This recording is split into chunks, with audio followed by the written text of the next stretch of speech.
Midi qui s'ouvre à l'instant par des nouvelles politiques.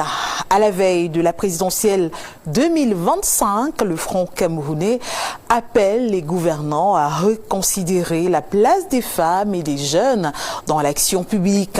Réuni en congrès ce week-end à Yaoundé, le parti a réaffirmé son engagement à promouvoir des initiatives concrètes en faveur des électrices attendues aux urnes le 12 octobre prochain. Interrogé sur un éventuel ralliement, la formation n'a pas donné sa position, mais a indiqué privilégier la piste d'une candidature féminine. D'autres précisions dans cet élément de Sébastien Oyebe et Julien Bapongé. Réunis en congrès mixte ce week-end à Yaoundé, le Front camerounais a lancé un appel fort aux gouvernants. Revaloriser la place des femmes et des jeunes dans la vie politique et appliquer les engagements déjà ratifiés par l'État. Oui, notre pays a ratifié des lois.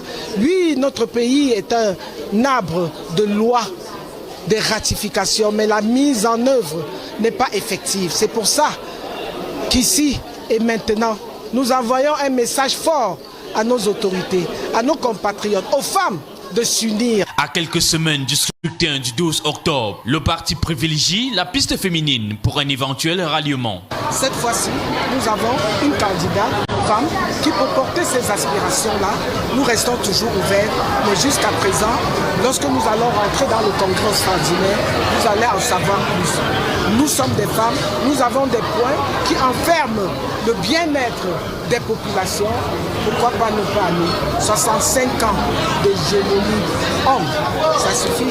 Une femme au pouvoir, pourquoi pas. Soucieux de se démarquer de toute dérive, le Front camerounais a réaffirmé son attachement à la paix et dénonce les discours de haine visant les femmes en politique. Et eu égard donc au discours de haine, la xénophobie que nous vivons au quotidien dans nos réseaux sociaux ou certains de nos médias, la nécessité s'impose à nous, à chacun parmi nous, de travailler et d'être un artisan pour la paix. C'est vrai que la paix est un droit fondamental et qu'il incombe à l'État de la garantir pour sa population. Créé en 1994, le parti se projette désormais dans une dynamique nouvelle, misant sur la mobilisation féminine et juvénile pour peser dans la présidentielle.